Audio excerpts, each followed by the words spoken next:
Hello everyone, study with Leenu में आपका स्वागत है। I hope you all are doing well. हम पढ़ रहे थे एटम्स एंड मॉलिक्यूल्स चैप्टर।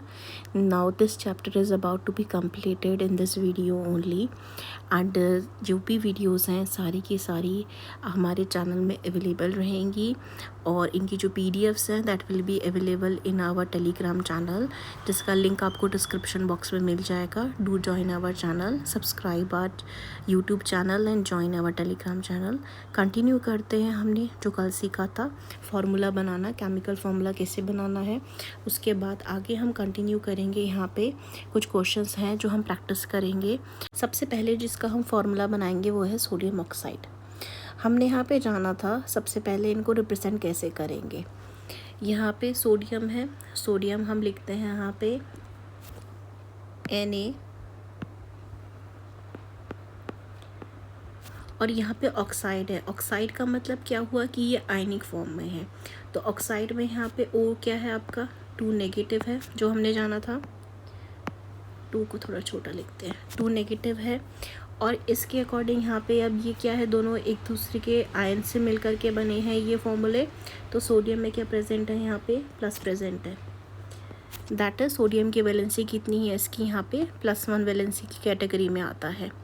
तो यहाँ पे अब हम लिखेंगे सोडियम से क्या मिलेगा हमको 1, और ऑक्साइड से, ऑक्सीजन से यहाँ क्या मिल रहा है हमें 2। क्रिस क्रॉस करेंगे जब हम, तो हमारा फॉर्मूला क्या बनेगा यहाँ पे N2O N2O। This will be your correct answer. Next आता है एल्यूमिनियम क्लोराइड। हम जानते हैं एल्यूमिनियम क्लोराइड है, यानी कि Al वैलेंसी कितनी है इसकी +3, क्लोराइड Cl नेगेटिव, Al के नीचे 3, Cl के नीचे 1। क्रिस क्रॉस करेंगे तो हमें क्या मिलेगा AlCl3। ऐसे ही सोडियम सल्फाइड है, that is Na positive, sulphide is your S2 negative, Na के नीचे 1, S2 के नीचे 2। क्रिस क्रॉस करेंगे वी विल गेट Na2S।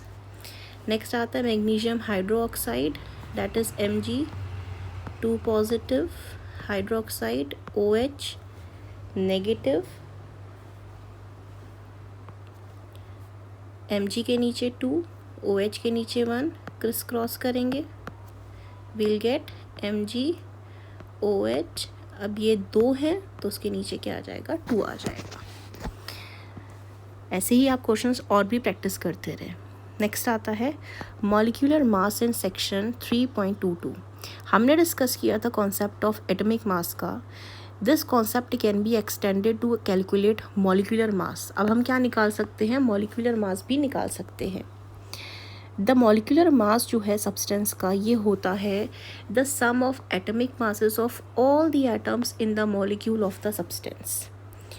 जितने भी एटॉमिक मासेस होते हैं, ये जो होता है सम होता है, जितने भी एटम्स होते हैं मॉलिक्यूल ऑफ द सब्सटेंस में, उन सब का सम है ये एटॉमिक मासेस का।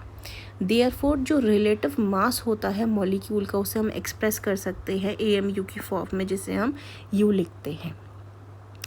क्वेश्चन आता है कैलकुलेट करना है हमें relative molecular mass of water का, ठीक है, जो कि है H2O। इसके लिए सबसे पहले हमें पता होना चाहिए atomic mass of hydrogen.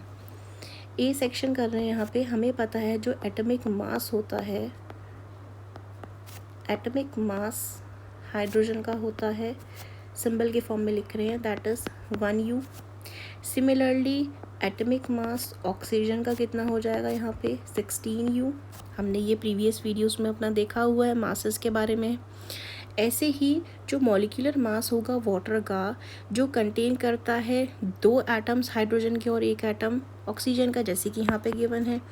Hydrogen के यहाँ पे कितने हैं 2 एटम्स है ना, ऑक्सीजन का 1 एटम है। तो यहाँ पे कैसे हम लिख सकते हैं इसको 2 × 1 + 16, that will be your 18U। ऐसे लिख सकते हैं। ये 2 किसके हो गए, ये 2 हो गए हाइड्रोजन के, और हाइड्रोजन का क्या होता है एटॉमिक मास होता है कितना 1U। ये 16 किसका आ गया, ऑक्सीजन का आ गया यहाँ पे, और ऑक्सीजन कितना है, एक ही है, तो answer will be your 18U। ऐसे ही सेकंड क्वेश्चन हम करते हैं यहाँ पे calculate molecular mass of HNO3। अब हमें निकालना है HNO3 का। HNO3 इज रिटन एज, दूसरे कलर से लिख लेते हैं HNO3। अब यहाँ हम देखते हैं एटॉमिक मास जो है हाइड्रोजन का यहाँ पे कितना आता है, 1 आता है। प्लस करेंगे नाइट्रोजन का कितना आता है, 14 आता है। प्लस करेंगे ऑक्सीजन कितना है, 16 है। अब 16 में यहाँ ऑक्सीजन टोटल कितनी है, 3 है, तो 16 इंटू 3 करेंगे, इक्वल करेंगे तो ये आएगा हमारा 63U atomic mass unit. This will be your answer. ऐसे ही क्वेश्चंस आपके एग्जाम में आएंगे, so you have to keep practicing such questions. आगे बढ़ते हैं। Formula unit mass. Formula unit mass of substance जो होता है ये होता है sum of atomic masses of all the atoms in the formula unit of a compound. Formula unit mass जो होता है इसे कैलकुलेट करते हैं सेम मैनर में जैसे हम कैलकुलेट करते हैं मॉलिक्यूलर मास को। ओनली डिफरेंस जो आता है यहाँ पे, हम यूज़ करते हैं फॉर्मूला यूनिट में जो वर्ड्स हैं फॉर द सब्सटेंस जो कंस्टिट्यूएंट पार्टिकल्स होते हैं, हुज कंस्टिट्यूएंट पार्टिकल्स आयंस होते हैं।